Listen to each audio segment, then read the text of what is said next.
L'information du jour, celle du gouvernement qui planche sur un projet de loi qui vise à durcir les sanctions contre les mineurs délinquants et leurs parents. Alors c'est une série de sanctions, on en a parlé dans le JT avec Guillaume Buan.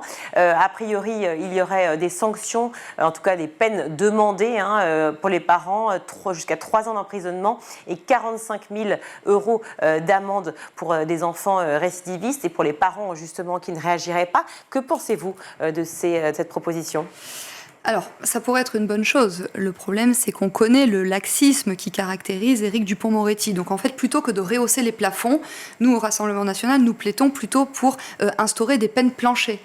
Et ce, dès la première infraction. Moi, je suis trop souvent confrontée dans ma circonscription à des élèves qui subissent du harcèlement scolaire. Et le problème, c'est que pour les harceler, c'est la double peine. Parce que non seulement ils subissent le harcèlement, et en plus, il ne se passe rien contre la famille du harceleur. Et je n'ai aucune raison de croire en l'honnêteté et en la détermination du gouvernement, parce que vous savez, il y a quelques semaines, à l'occasion de la niche parlementaire du Rassemblement national, nous avions proposé que précisément on sanctionne les parents d'élèves qui se comporteraient mal ou d'enfants qui se comporteraient mal, notamment via une suspension des allocations familiales.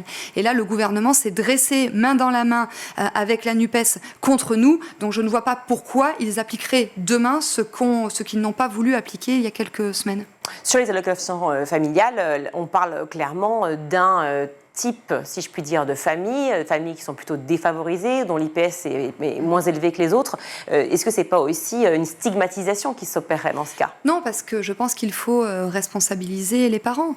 Et les parents ont un rôle éducatif à jouer. Parce qu'on ne peut pas avoir des parents démissionnaires et d'un autre côté faire reposer toute l'éducation et même l'éducation au savoir-vivre des enfants sur les enseignants. Les enseignants, ce ne sont pas des parents de substitution.